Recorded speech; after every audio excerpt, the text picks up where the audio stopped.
I love the Elder Scrolls. Out of the over 300 games I've ever played, two separate Elder Scrolls titles rank within my top 10, and all the mainline games are within my top 100. As far as playtime across entire franchises is concerned, the Elder Scrolls very likely ranks number one for me in that category as well. Thus, this project of rewriting the series is coming primarily from a place of fandom rather than critique. Ever since I got into Daggerfall over the pandemic and my journey through the older series I love and their older titles, I've always had this idea in the back of my mind about how they handled Daggerfall's multiple endings. The amount of endings in game match almost exactly with the amount of provinces left to cover post Daggerfall, and as we know nowadays, starting with Morrowind, Bethesda would have each game centered in a particular province. So why not have each new game be based in a timeline where each separate Daggerfall ending occurred? For those unfamiliar with the earlier Elder Scrolls games in history, I'll give you the briefest of summaries as is possible, as Daggerfall is a game that has been extensively covered by other creators on this platform already. Jeweler's retrospective in particular, I highly recommend if you have the time for it. Daggerfall's multiple endings are based on who you give this object called the Mantella to, which allows whichever faction the player chooses to power up the Numidium, aka a giant Dwemer mech more or less, and achieve their faction's goals in the Iliac Bay where Daggerfall takes place. Your options include Sentinel, Wayrest, Daggerfall, Orsinium, the Empire, the King of Worms, and the Underking. In addition to those 7 in-game options, as is covered in Double Negative's breakdown of Daggerfall's story, there was a cut 8th option that would have allowed the player to try and use the Numidium themselves, only to fail in the attempt ultimately. When creating the sequel to Morrowind, Bethesda decided to write in this concept called a Dragon Break to resolve the lore questions about a game following up Daggerfall's split endings.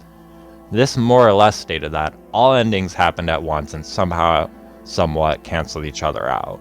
So the Emperor re-established control, while at the same time each individual kingdom in the Bay, Sentinel, Wayrest, and Daggerfall, established their dominance in their own region, whilst also both the King of Worms and the Underking got their ideal endings.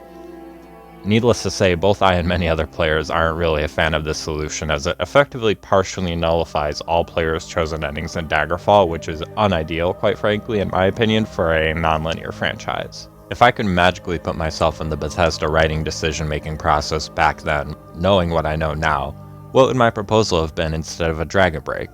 Well, as I alluded to earlier, the amount of endings and the amount of provinces left to cover after Daggerfall, which in my opinion fairly thoroughly covered High Rock, are basically identical. Thus, I would propose that every mainline game covering a province follow a different Daggerfall ending. This would offer several benefits to both the fandom and Bethesda themselves. For one, given that each subsequent game is going to be in an entirely different timeline yet on the same continent as the previous game, it gives Bethesda a lot of wiggle room in terms of what they wish to keep or to change from the previous game while remaining lore friendly, and as we've seen in our timeline, Bethesda loves to do that. I mean, Skyrim is a prime example. Many old school fans and lore nerds like myself see the Nords in Skyrim as somewhat toned down in their uniqueness relatively to past lore, and kind of imperialized for lack of a better term.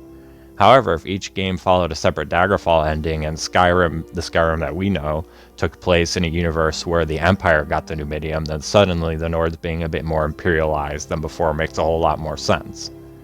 As for us players, the benefit should be fairly obvious. Our endings in a game that claims to emphasize choice would not be retconned into something that, from a certain perspective, somewhat nullifies our characters' endings, which is something that's incredibly important to all RPG players I found. Going forward, each episode in this series is going to pair one of Daggerfall's endings with a game set in each province remaining. We will be going over why I chose each ending for each game, as well as how that ending can benefit the story and lore in said game. To keep things somewhat confined to the realms of plausibility, we will be going in order of the release of the mainline games post Daggerfall first, and try to use the new lore potential to expand upon rather than drastically change the main stories of every mainline release. So episode 1 will cover Morrowind with a Wayrest victory, episode 2 will cover Oblivion with an Imperial victory, Skyrim is paired with a Daggerfall victory, and lastly I consider it more or less confirmed that the next game is going to take place in Hammerfell. Thus, episode 4 will take place there under a Sentinel victory. So only the second half of the series will be where we cover the provinces that we haven't gone to yet, and likely will anytime soon. And then there we'll be making whole new stories from scratch rather than just adjusting the pre-existing story to be more extensive or anything like that. As far as frequency and length, I'm aiming to upload at least one episode of this series a month, ideally at around 15 minutes each. So consider this December's episode, and hope you're looking forward to the first proper rewriting episode covering Morrowind in January. So yeah, love you all and have a good day.